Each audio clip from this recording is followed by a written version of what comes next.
오늘 SK 하이닉스 실적 발표에서 가장 중요한 질문이 나왔습니다. 중국 CXMT가 따라오는데 SK하이닉스 정말 괜찮은 걸까? 최근 주가가 크게 흔들린 이유도 바로 이 불안감 때문입니다. 중국 업체들이 빠르게 성장하고 있다는 뉴스가 나오면서 HBM도 곧 따라잡히는 것 아니냐, 이런 걱정이 커졌습니다. 그런데 오늘 SK하이닉스가 이 질문에 대해 처음으로 꽤 강한 답을 내놨습니다. 오늘은 실적 숫자보다 컨퍼런스 콜에서 나온 핵심 발언들을 쉽게 정리해 보겠습니다. 오늘 컨퍼런스 콜에서 제가 가장 인상 깊었던 문장이 있습니다. SK하이닉스는 HBM 경쟁력은 단순히 제품을 만드는 기술이 아니라 안정적인 수율, 품질, 그리고 대규모 공급 능력까지 모두 갖춰져야 완성된다고 말했습니다. 이 말은 중국도 HBM을 만들 수는 있지만 지금 엔비디아 같은 고객이 원하는 수준으로 대량 공급하는 것은 전혀 다른 이야기라는 뜻입니다. 많은 분들이 CXMT가 무섭다고 이야기합니다. 물론 중국 업체들의 기술은 분명 빠르게 올라오고 있습니다. 하지만 HBM은 일반 D램과 다릅니다. 웨이퍼, TSV 공정, 첨단 패키징, 고객 인증, 양산 수율, 품질 관리, 이 모든 과정을 통과해야 합니다. 그리고 SK하이닉스는 이 부분이 가장 큰 진입장벽이라고 설명했습니다. 특히 고객과 함께 공동 개발한 경험은 짧은 시간 안에 따라오기 어렵다고 강조했습니다. 하지만 하이닉스도 중국을 전혀 신경 쓰지 않는 것은 아닙니다. 오늘 기사에서도 나온 것처럼 당장 HBM보다 더 현실적인 변수는 범용 D램입니다. 만약 CXMT가 상장을 통해 확보한 자금으로 범용 D램 생산을 크게 늘리면 가격 경쟁이 심해질 수 있습니다. 그러면 HBM은 잘 팔려도 일반 D램 수익성이 낮아질 가능성도 있습니다. 즉, 당장의 승부는 HBM이지만 중장기적으로는 범용 메모리 시장도 계속 지켜봐야 합니다. 오늘 컨퍼런스 콜에서는 앞으로의 계획도 공개됐습니다. HBM4는 올해 7월부터 본격 양산에 들어갔고 하반기에는 출하가 더욱 확대됩니다. 그리고 HBM4E도 이미 고객사 샘플 공급을 마쳤습니다. 여기서 끝이 아닙니다. HBM5까지 선행 개발을 진행하고 있고 발열을 줄이는 IHBM 기술도 개발 중이라고 밝혔습니다. 결국 SK하이닉스는 지금 제품만 파는 것이 아니라 다음 세대까지 미리 준비하고 있다는 것입니다. 오늘 또 하나 눈에 띈 부분입니다. SK하이닉스는 공급 과잉을 걱정하지 않는다고 밝혔습니다. 현재 생산은 시장 수요를 보고 조절하고 있으며 장기 공급 계약에 맞춰 증설을 진행하고 있다고 설명했습니다. 또 장기 계약 기간은 보통 5년 정도라고 밝혔습니다. 즉, 예전처럼 만들어 놓고 파는 구조가 아니라 계약을 먼저 하고 생산하는 구조가 점점 더 강해지고 있다는 것입니다. 오늘 실적 발표에서는 HBM만 이야기한 것이 아닙니다.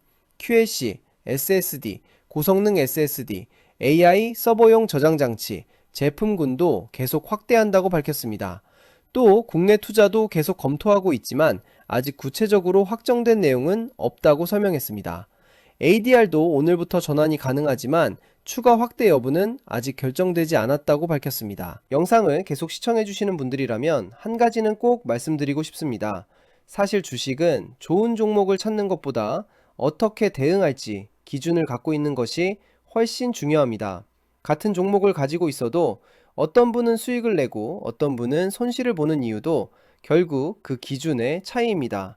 내가 보유한 종목의 상승 여력이 얼마나 남아있는지, 조정이 나온다면 어디까지 지켜봐야 하는지, 그리고 지금 시장의 방향성이 다음에는 어느 업종으로 이동할 가능성이 있는지, 이런 기준이 없으면 뉴스가 나올 때마다 흔들리고 결국 같은 실수를 반복하게 됩니다.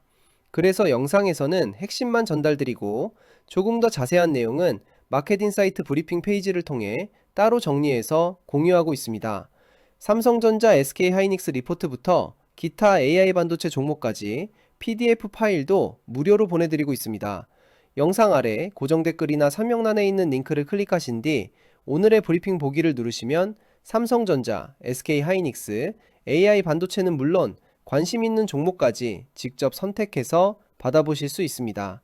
신청 방법도 어렵지 않습니다. 관심 있는 항목을 선택하시고 성함이나 편하게 사용하는 닉네임, 그리고 자료를 받아보실 연락처만 남겨주시면 됩니다. 질문도 몇 가지 되지 않아서 1분이면 충분합니다. 그런데 제가 이 브리핑을 만든 가장 큰 이유가 있습니다. 시장은 여러분이 퇴근할 때까지 기다려주지 않습니다.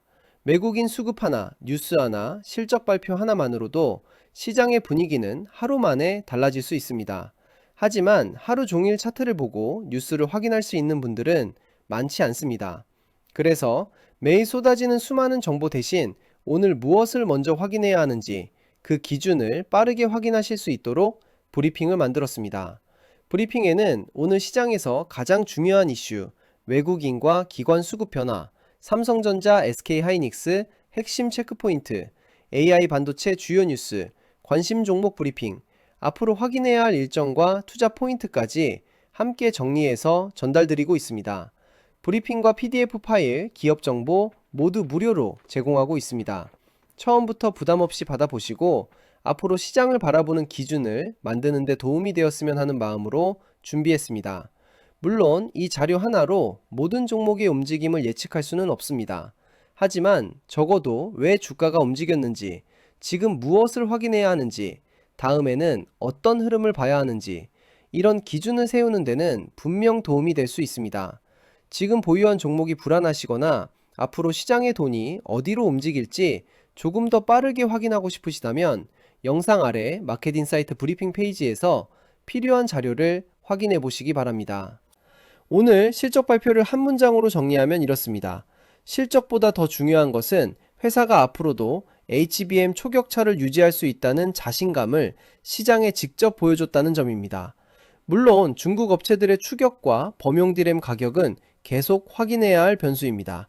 하지만 HBM4, HBM4E, HBM5, 장기 공급 계약, 그리고 안정적인 양산 능력까지 SK하이닉스는 단순히 이번 분기 실적이 아니라 다음 AI 시대도 준비하고 있다는 메시지를 내놨습니다. 앞으로도 컨퍼런스 콜과 반도체 관련 핵심 내용을 가장 쉽게 정리해서 전해드리겠습니다.